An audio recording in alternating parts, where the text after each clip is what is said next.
Yeah, I'm super excited about some of the things that we're doing with Family First, and really what it comes down to is God has just really been moving in our church family over this last year. We've seen over 150 people say yes to Jesus and get baptized, which is just incredible what God is doing here, and really it comes down to just creating resources and events to help equip families to disciple their kids. I've mentioned a couple times from stage, but I've got a 2 and a 3-year-old, and I just feel like we're in a season of life where it just means more. It means more to me, and it just has become very, very real, and so I'm just excited for all that God's going to be doing through that. But we've been in this series, Summer with a Shepherd, like Scott mentioned. We've been following the life of David. David was the king of Israel, and a lot of First Samuel, 2 Samuel is about David's life. But David also, on the side of being a warrior, he was also like a poet, and he wrote the book of Psalms and did an incredible job with it. And we've been kind of looking at one of the most important Psalms that he wrote, Psalm 23. So if this is your first time here at Calvary, even though we're at the end of this thing, we're going to kind of do a big recap of where we've been this summer, and so you actually can. This is a perfect day for you to be here. But we're going to be walking through this through Psalm 23 and kind of looking at it through the lens of some of the lies that we can believe as people in this world, some of the lies that the world likes to tell about God, and we're going to see how David and Jesus kind of combat some of these lies. But before we do that, we're going to read Psalm 23. We've been doing it the last couple weeks. If you're like, we got to do it again, this is the last time. So all you got to do is just have a little bit of gusto. Someone clap, seriously? Someone's like, finally, we don't have to read out loud anymore. But hey, no, we're going to read it one last time, so I ask that you, with as much energy and enthusiasm as you can muster up, let's read Psalm 23 together. It says, "The Lord is my shepherd, I lack nothing. He makes me lie down in green pastures. He leads me beside quiet waters. He refreshes my soul. He guides me along the right paths for his name's sake. Even though I walk through the darkest valley, I will fear no evil, for you are with me. Your rod and your staff, they comfort me. You prepare a table before me in the presence of my enemies. You anoint my head with oil. My cup overflows. Surely your goodness and love will follow me all the days of my life, and I will dwell in the house of the Lord forever." Hey, if you at one point, if you are or had been at one point in your life a middle school boy, please raise your hand, right? It's a pretty low-hanging fruit, guys. There you go. That's the easiest thing I can do for you all day. When I was a middle school boy, I did middle school boy things. One of those being that I played baseball in the house, right? And so I did not play baseball like a real ball, real bat. It was like one of those Franklin foam bats and a foam ball. So I was, being as respectful as I can. And so I would have my friend come over and we'd play baseball. And we'd start in the living room. And if you start at the corner of the living room and if you hit the ball, you could go through like the little where we had our dining room table into the kitchen. And if you're really good, you could hit it through the doorway there that went to the next part of the house, right? And so you might be wondering, that sounds pretty easy to hit a home run if you're running laps in your living room. And it was, right? That's like the whole point. So you'd run from corner to corner, touch each piece of furniture as fast as you can. But the goal is you just kept running and you just kept racking up points until they'd get the ball and hit you. And at this point, you might be thinking, James, where are your parents? Great question. No idea where my parents were, right? We're only doing this activity when they're gone. That's why the activity exists, right? So we're playing baseball. It's me and my friend Chris, and I don't know how long we played. It felt like forever. The score is like 75 to 42, right? You're just insanely high. And then later that day, my parents come home, and I didn't put the bat and ball away because I wasn't very smart. That'll become an important part of the story in about 5 seconds. And so I'm sitting there watching college football with my parents, and they had some of these vases in the kitchen that kind of sat up on a shelf. We've got a picture of it. Raise your hand if you had one of these in your house at one point, right? Why did we have these? I don't understand I don't even really know what they are. I imagine someone was like, this is going to be used for cooking, and they tried to create this thing, and then none of us know how to actually use these things, right? So then eventually that company just rebranded, and like, now we just do home good decor. I assume that's what it is, right? So we had a bunch of those that kind of lined the top of our kitchen, and it's one of those things, they're up high, you don't think about them. We're watching college football, my parents are in the room, and one of them falls off, right? And instantly, my parents look at me and they're like, "You did that." And I was like, "What do you mean? I'm sitting right here," right? And they're like, "Well, you were playing baseball in the house earlier because you left the bat out." And I'm like, Okay, yep, this is a side note. You got to clean up after yourself. You don't want to be accused of things, right? I was going to say clean up the crime, but that admits some guilt. So I am not doing that, right? So they asked me, and they're like, well, you must have been playing it, and you must have nudged it to a point where then it could have fallen off. And I was like, but then why didn't it fall off further, right? Well, I'm like, we're going back and forth, and eventually we're making no ground on it. And my parents say, I believe that's what you think happened. We believe that you don't think you had a role to play in this, but you are believing a lie, right? And I'm on the other end of the spectrum, and I'm like, no, I'm not lying to you. I'm telling the truth. I didn't do it.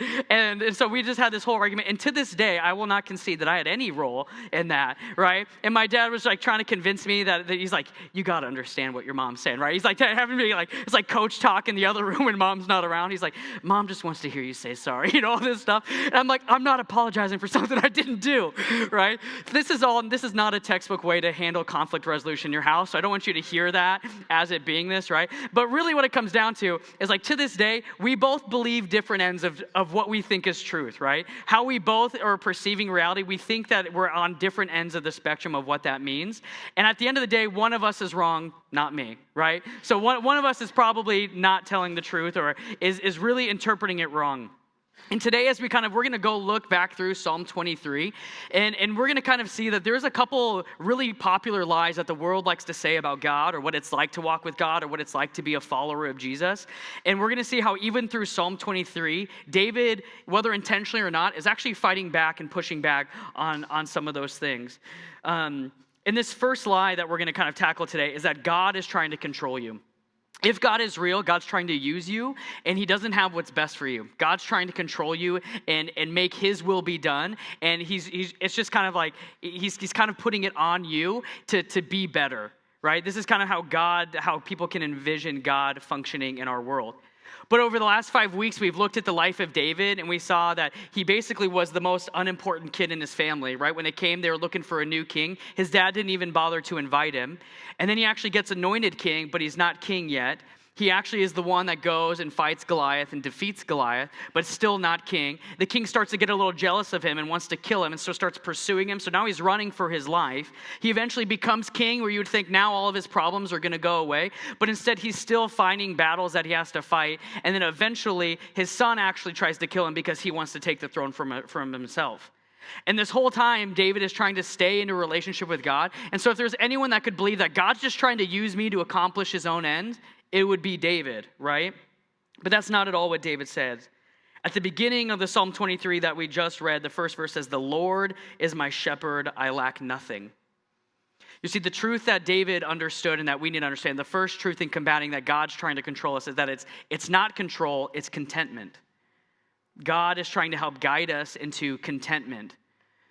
Later, we see in the book of the Bible, in the New Testament, we see Jesus come on the scene. And as followers of Jesus, we know the Bible says the Word became flesh and dwelt among us. And it's this really beautiful picture that God came and wanted to be so close to us that he put on flesh in the life of Jesus. Jesus is God and is fully God and also fully man at the same time. And we see him live this life, and he's talking to his disciples in John chapter 10, and he starts using some of this same exact shepherding language. And so in verse 9 of chapter 10, this is what it says. "I am the gate. Whoever enters through me will be saved. They will come in and go out and find pasture." We talked a couple weeks ago about pasture being like a space of rest and peace. "The thief comes only to steal, kill, and destroy, but I have come that they may have life and life to the full."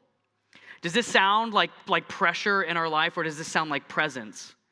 God is offering his presence to us through the life of Jesus. And David, even before that, knew that God, all these things in my life are not because of pressure from God or that God is trying to control me. It's actually from his presence. And God is trying to help guide us into contentment. In our life, we can find meaning and identity in a lot of different things. We can find meaning. I know a bunch of people that are trying to find meaning in spirituality, but not religion, and trying to balance the two of those things, right? So which means like they kind of look to like astrology and crystals and kind of like sensationalist ideas, but that's not who God is. There's times that we find pleasure in just kind of whatever feeds us, whether it's sex or relationships or substances or whatever the next thing is, right? We try to seek the things for instant gratification in our life. For guys in this room, sometimes it can be career and achievement. Sometimes, guys, we can lean into this a little more. But it's just, we want people to think that we were successful. We want people to know that we have it all together. And that's how we want to be perceived. And we can focus on crafting this image of people. And that's our identity. That's where we put all of our weight in. It can become to our political views and different things that we're fighting for and correcting people on Facebook, right? And this is where we find our identity and meaning. And this is the thing that really makes us passionate. And this is where we try to find our worth in. But at the end of the day, if you pull any one of these ropes, what you're actually doing is you're just actually trying to be your own shepherd. And David understood that that's not what it's like to walk in step with God. That's trying to lead yourself to contentment, but that's what God is trying to provide from you. David says, "The Lord is my shepherd, I lack nothing." I don't need to be swayed by anything, by the culture, by the time I move, my current circumstances. I will not be swayed because the Lord is my shepherd and I lack nothing. The second lie is that God is pressuring you to change. Sometimes we can think about God, maybe you've messed up in your life, and it can be kind of hard to go back to God because you feel like God's mad at you, right? Maybe you feel like God is like an angry parent trying to convince you broke a vase in your house because you were playing baseball when you didn't, right? You can feel like God is trying to pressure you, and it can feel kind of awkward to go back to God because we're like, God doesn't want to hear from me because he's mad at me. God's just trying to pressure. He's waiting for me to get it together, for me to kind of figure it out. And once I do that, then I can go and figure out my relationship with God. But I got to get my life together first. God's pressuring me to be different. In Psalms 23, verses 2 and 4, he says this. This is what David says in that psalm, right? He says, "He makes me lie down in green pastures. He leads me beside quiet waters. He refreshes my soul. He guides me along the right paths for his name's sake. Even though I walk through the darkest valley, I will fear no evil, for you are with me. Your rod and your staff, they comfort me." Looking at some of these verbs that David says in that section, right? He says, he makes me lie down. He leads me. He refreshes my soul. He guides me. If this is pressure from God, it's not very good because he's trying to offer David his presence. And David is able to look through the lens of all of his life experience and say, God's not pressuring me to be somewhere. God's not mad at me. God is offering relationship with me. God's offering his presence, and that is a joy. That is a joy. David didn't change and become this king that was trying to pursue God because he was forced. He was doing it because God was leading him, and he was willing to accept that. Back to that passage in John where Jesus is talking to his disciples and using all of this imagery that we've been talking about in Psalm. He's using all of this again to say, yes, this is me. I am the good shepherd. In John chapter 10, verse 3 and 4, this is what he says. He says, "The gatekeeper opens the gate for him, and the sheep listen to his voice. He calls his own sheep by name and leads them out. When he has brought out all, he goes on ahead of them, and his sheep follow him because they know his voice." The sheep listen to his voice, and they follow him because they know his voice. A challenge for us this morning is that God is calling us by name, but do we know his voice? Would you say that you would know the voice of God? If God were to speak to you, would you know the voice that is? Or would that actually be your own voice trying to pursue your own desires and your own wants? We've talked about this a little bit over the last couple of weeks about what it looks like to reframe our desires and to have God lead us. But man, do we know the voice of the shepherd? By understanding the voice of the shepherd, it only comes with being in close proximity to the shepherd. It only happens through being engaged in the word daily. It only happens with being in a small group in a life group of people that are helping point one another towards Jesus. So when we're going through difficult things in our lives and we're struggling, we have people that are gently encouraging us back and helping us point to what truth is in our life. Because all of us have gone through seasons of immense difficulty, and it can be really easy to blame God. So we need people, and we need the Bible to help continually remind us how God is good, and he's pursuing you, and he's caring for you, so that we don't end up in places we don't want to be spiritually. This is what it looks like to know the voice of the shepherd. The third lie is that following God is a burden. Following God is a burden. It's just too much. The things that God asks of us, the way that Christians are asked to live in this world here on this side of heaven, it's too much, and it's kind of weird, right? Like I mentioned, we are called to encourage one another and sometimes gently help bring people back, give each other grace, but also be willing to have hard conversations with each other when we're getting off. If I'm pursuing something that's not healthy for my family, it's not healthy for helping connect my family with Jesus, I need people in my life that are going to tell me that I'm messing up. And in a world that kind of likes to use the phrase like live your own truth and pursue your own way, this just does not make sense, and you're going to butt heads with that. But we need people in our life to do that. As followers of Jesus, it's a little weird, right? In this world, like I mentioned, a lot of people find worth in how much money they have and kind of flaunting their wealth. And there was a study that was done a few years ago that said that actually after making more than $70,000 an income of a household, their happiness stalls out. It does not continue to go up infinitely with the more money that you make. And researchers were actually really, really shocked with actually how low that number is. Like, certainly it's got to be a little bit higher, but when you get past that threshold, what they found is that people start to spend their money on more and more bigger toys that cost a lot more money and take a lot more effort to help maintain. And we continue to try to raise this and show people this lifestyle that we like to live of having brand new cars with big payments and all these things, and it's just unsustainable. And I think it's so funny that Jesus spent most of his time actually talking negatively about those who had a lot of money, not because having a lot of money is bad, but because it's so easy for it to become an idol in your life. And at the heart of this research, that's what they're talking about, is that it's so easy for these things to become an idol in your life, but they're trying to explain it away other than by admitting that it can be an idol and a burden in someone's life. You see, the world often takes these things that the Bible has been saying is true and tries to frame it up in a way to say that it's still true, but it's not because of God, it's because of our own selfishness, right? This is what it looks like to be a follower of Jesus, is we say, hey, we're not actually going to pursue that. We're going to pursue the opposite of that, which is actually we're going to give 10% of our income to the local church so that we can help raise the next generation of church leaders. We can help impact the lives of people around us. And in a world that says like everything is mine and I earned it, that does not make sense. Another way that it practically plays itself out is if you give here at Calvary, a portion of your tithe goes to helping fund the Sarpy Care Center and our weekly food pantry. What the world would say that you should do is that you should argue with politicians and try to get them to fund things or not fund things. And we argue about resources and if things are being spent right. And all of that is like kind of spinning the wheels because all those conversations happen outside of us, right? But what the church says is that, hey, actually, we're going to continue to feed people in our community. We're going to provide resources because we want to see our community thrive. And we're going to do that regardless of what's happening politically. No matter how politicians change or different people come in with different agendas, the agenda of the kingdom does not change, and we should take immense hope in that. But that's what it looks like to kind of live this weird life of following Jesus, is that we just do life a little bit differently from the world, and we're okay with it because God is inviting us. He's not pressuring us. He's offering his presence. He's not trying to control us. He's trying to give us contentment in our lives. As we continue to see in David's life, if there's anyone that had to feel like they had the right to say that they were burdened by God, it's David.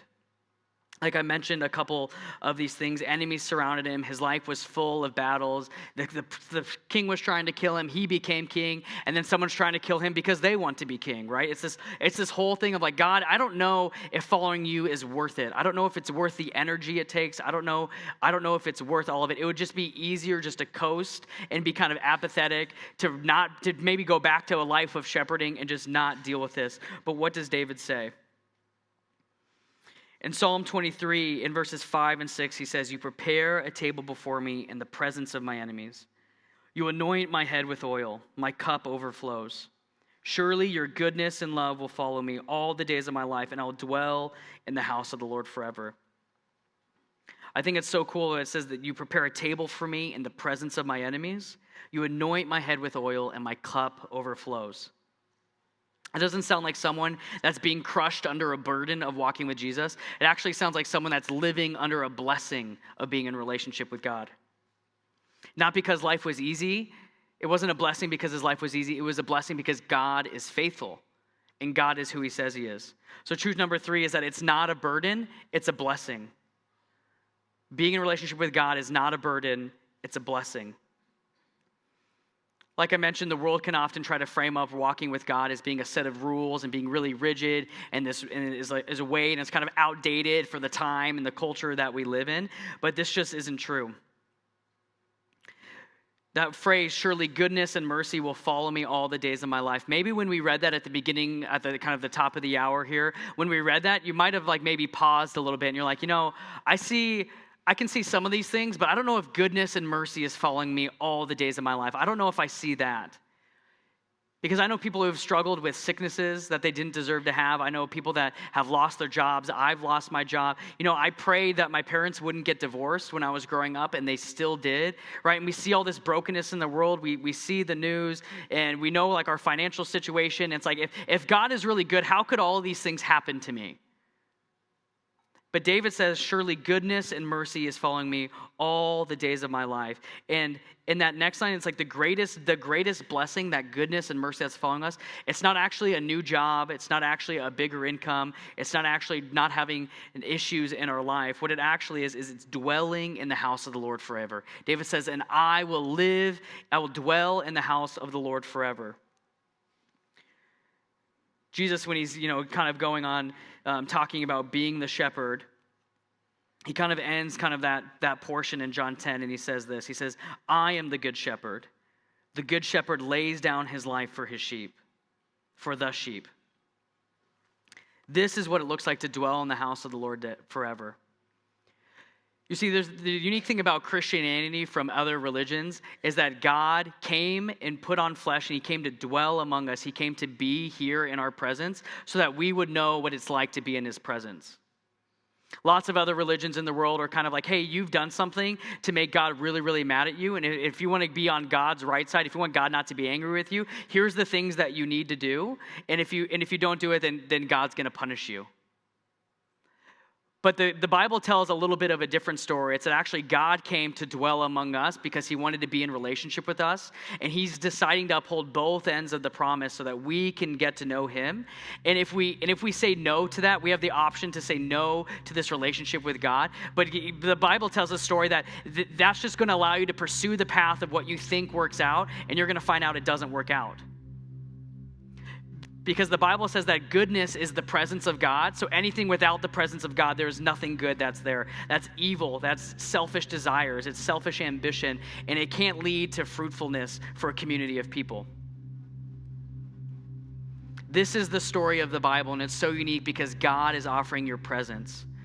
He's not trying to control you. He's trying to lead you into contentment. God's not trying to pressure you to get your life together. He's offering your presence to walk alongside you to help you through it. God is not trying to burden you with a list of rules. He's trying to offer you a blessing, which ultimately is himself, that he died for you. Like he says right there, he says, I'm the good shepherd. The good shepherd lays down his life for his sheep. That's what God did for you. And today we have the opportunity to say, what would it look like for me to trust the Good Shepherd and take a step towards God and acknowledge, you know what, I have been doing life on my own. I've been trying to forge my own path. I've been trying to pursue identity. I've been trying to do all these different things. But what would it look like to say yes to who God is and submit my life to him? If you've been following Jesus for a little bit, at this part in the journey, when we've been talking about what it looks like to follow and step behind the shepherd, the cool thing is that there's people that are looking to you and trying to follow in your steps. And if our steps aren't in line with the shepherd, we can be accidentally leading people to different places that they don't want to be either. But they're trusting and following in our steps. To the dads in the room, I think this is something that's maybe a hard pill for us to swallow, or we have the opportunity, and the Bible tells us that we're called to spiritually lead our families. This is not an oppressive call to women, but it's actually we are called to serve our families and put them first and foremost before our own well-being. We get that responsibility, and sometimes it feels like a heavy weight. And guys, sometimes we can feel apathetic towards that call because we feel like we're providing physically, right? I'm helping provide a house. I'm working. We're doing all these things, and we're trying really, really hard. But God says, hey, actually, I want your presence too. I want to help guide you into a relationship with me so that you can help guide your family and they can help follow in your steps. That's what it looks like to lead your family. There's so many different ways that God is inviting us to stop striving for control, but to rest in his contentment, to try to let go of the pressure, but receive his peace, and to lay down our burdens and walk in his blessing. I'm going to read it one more time in John chapter 10, verses 3 and 4. He says, the gatekeeper opens the gate for him. The sheep listen to his voice. He calls his own sheep by name and leads them out. When he's brought out all of his own, he goes on ahead of them, and the sheep follow him because they know his voice. Today, the shepherd, whether you've been following Jesus for a long time or not, the shepherd is calling your name. The creator of the universe is calling your name. He's inviting you every day to wake up and to rest in the presence that he's offering, and he's calling your name. That's not a God that's mad at you. That's not a God that can't believe what you've done. That's not a God that's waiting for you to figure it out. That's a God that's saying, I'm here to walk you through it. If you've not said yes to what it looks like to follow Jesus, we'd love to have a conversation with you, because you can do that right now, and you can begin the journey of shaping your life after following the shepherd. There's a story about the prodigal son, about the son that asked dad, he's like, you know what, I want what you owe me. You owe me my inheritance when you die, but I just want it now, and I want to go do things my own way. And so he gives it to him. The dad loves them, and he gives it to him, and he allows them to go do it. And he goes, spends it on all these pleasures and doing what he sees fit. And eventually he finds himself in a place where he's at the end of his rope, and he's like, this didn't work. And so he decides he's going to humble himself and go to his dad. And he's like, I'm going to ask to be a servant in my dad's house. And so he's humbling himself. He's realizing, I imagine he's like practicing the things that he's going to say, how he's going to apologize, how he's going to, the things he's going to promise that's going to be different this time. And he's thinking about, well, there's people that knew that I went and did this, and it's going to be really embarrassing. And I don't know how my friends are going to perceive me. And I imagine all these thoughts are kind of coming through his head, but he does it anyway. And he goes to his dad. And it says his dad sees him when he's afar off, and he sprints to him. He runs out to him, and he receives him, and he's just so glad that he's home. This story is basically a really big parable for how God views you. This is how God views your kids. This is how God views your coworkers and your neighbors. This is how, if you're in school, this is how God views your classmates. This is how God is viewing the people around you, and ultimately this is how he views you. He's inviting you to take a step towards him today. He's inviting you to bring people along with the journey. I'm so grateful for the way that God's been moving in our church family this last year. And we always talk about how we all have one life, one person in our life who God is inviting us to form a relationship with. The band's going to come out and we're going to sing a song. It's called Good Plans, and it kind of uses a lot of this language from Psalm 23. And I want to invite you to sing it and to think about the people that you are guiding along the journey. And maybe for you, you're like, I'm a little unsure. Hey, we're so glad that you're here. You're welcome to be here. This is a safe place that you can wrestle through what it looks like to follow the shepherd. We are a bunch of imperfect people that are trying to strive and to seek what it looks like to follow Jesus in our life.